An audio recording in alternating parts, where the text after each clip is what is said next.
ഇന്നൊരു വറുത്തരച്ച തിരണ്ടിക്കറിയാണ് ഉണ്ടാക്കുന്നത്. ചൂടായ ചട്ടിയിലേക്ക് ഒരു മുറി തേങ്ങ ചിരകിയത് ചേർത്ത് ഇളക്കി കൊടുക്കുക.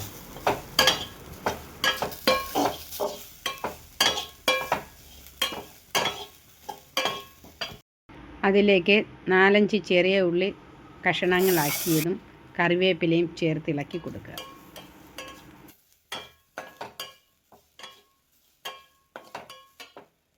ഒരു സ്പൂൺ അളവിൽ വെളിച്ചെണ്ണ ചേർത്ത് കൊടുക്കാം.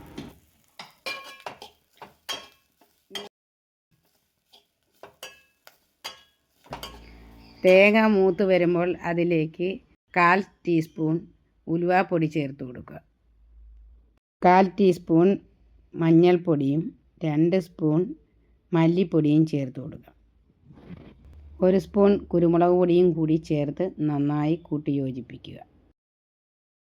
3 സ്പൂൺ മുളക് പൊടി കൂടി ചേർത്ത്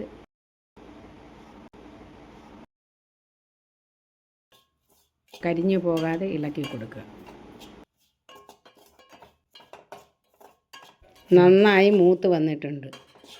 ഒന്ന് ആറിയതിന് ശേഷം വെള്ളം ചേർക്കാതെ പൊടിച്ചെടുക്കാം.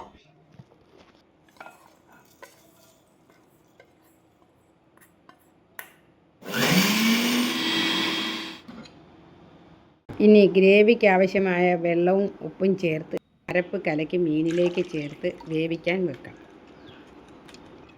ഒന്ന് ഇളക്കി യോജിപ്പിച്ചതിന് ശേഷം മൂടി വെച്ച് വേവിക്കാം.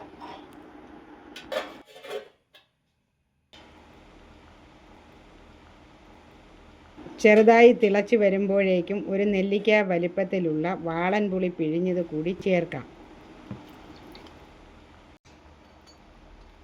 ചെറുതീയിൽ 5 മിനിറ്റ് വേവിക്കാം. മീനൊക്കെ നന്നായി വെന്ത് വന്നിട്ടുണ്ട്. ഇതിൽ കുതിർത്ത് വെച്ച വടക്കംപുളി 2-3 കഷ്ണം ചേർത്ത് ഒന്നുകൂടി അടച്ച് വെച്ച് വേവിക്കാം.